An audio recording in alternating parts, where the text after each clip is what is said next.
Hi friends, இது எங்கள் வீட்டு பப்பாளி மரம். இந்த பப்பாளி காய வச்சு நாங்கள் 65 பண்ண போகிறோம்.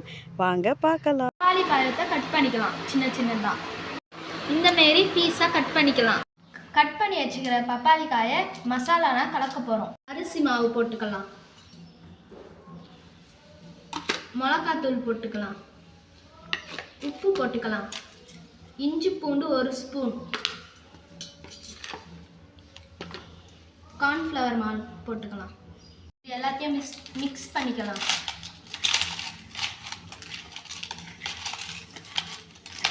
கொஞ்சம் வாட்டர் சேர்த்துக்கலாம்.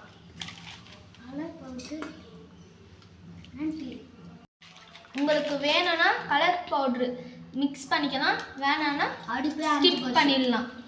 அடுப்பு அளவுக்கு நம்ம நல்லா பிசைஞ்சு வச்சுட்டோம். இது 5 மினிட்ஸ் ஊறட்டும். இது இப்போ நம்ம பற்ற வச்சுக்கலாம். தவா வச்சிடலாம். ஃபஸ்ட்டு தவாவை வச்சுட்டோம், நல்லா சூடாகட்டும். எண்ணெய் நல்லா சூடாயிடுச்சு, ஒன்று ஒன்றா போடலாம். இப்போ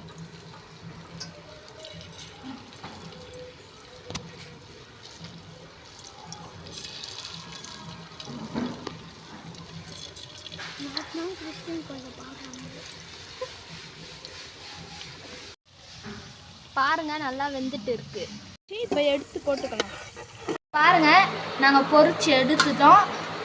நடுவில் எங்கள் தங்கச்சிங்கன்னா வேறு சாப்பிட்டாங்க. இதுதான் கொஞ்சம் இருந்தது.